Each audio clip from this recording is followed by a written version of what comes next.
హిందూ ధర్మం ప్రకారం సనాతన ఆచార వ్యవహారాల్లో ఇవాళ సమాజం సహజీవనం సాగించేటువంటి దేశం మనం. హైందవ సంస్కృతి కలిగిన మహిళకున్న ప్రాధాన్యత ఈ దేశంలో ఒక తల్లిలా, చెల్లిలా, తోబుట్టువులా,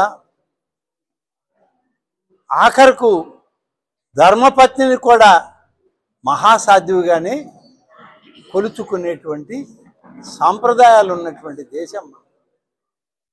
అటువంటి సాంప్రదాయాలు, సంస్కృతి ఉన్నటువంటి ఈ దేశంలో, ఈ రాష్ట్రంలో ఒక మహిళను గురించి లేదా కొందరు మహిళలను గురించి ఈ విధమైనటువంటి మాటలు, వ్యాఖ్యానాలు, దుర్భాషలు చేయడం అనేటువంటిది ఇది సృష్టి ధర్మానికి విరుద్ధం, హైందవ సంస్కృతికి విరుద్ధం. ఇటువంటి వాళ్ళని చట్టాలు ఏమీ చేయలేవు. కానీ ఆ మహాసాధ్వి కనకదుర్గమ్మ యొక్క ఆ అంశంలో వచ్చినటువంటి ఆమె ఏ రకమైన శిక్షను విధిస్తుందో, ఆమె ఏ రకమైన ఆయుధంతో వీళ్ళని సంహరిస్తుందో ఆ తల్లి దీవెనలే మనందరికీ రక్ష.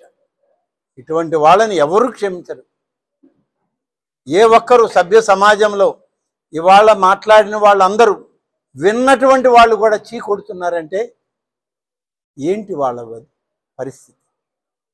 మహిళల గురించి ఇంత నీచంగా, ఇంత దౌర్భాగ్యంగా మాట్లాడే సంస్కృతి మనది. ఇవాళ విదేశాల్లో ఉన్నటువంటి వాళ్ళు కూడా తమ తోటి మహిళల్ని, తమ తోటి స్త్రీ జాతిని ఎంతో గౌరవించుకుంటున్నారు. పాశ్చాత్య దేశాలు కూడా గౌరవించుకుంటున్నాయి. అటువంటిది హైందవ సంస్కృతిలో ఉన్న మనం అవమానించుకుంటున్నామంటే ఇది భారతదేశంలో ఉన్న ప్రజాస్వామ్య వ్యవస్థలో కొద్ది అరాచకవాదులకు ఇచ్చినటువంటి అవకాశం. ఇది అరాచకవాదులుగానే వాళ్ళు నిలిచిపోతారు.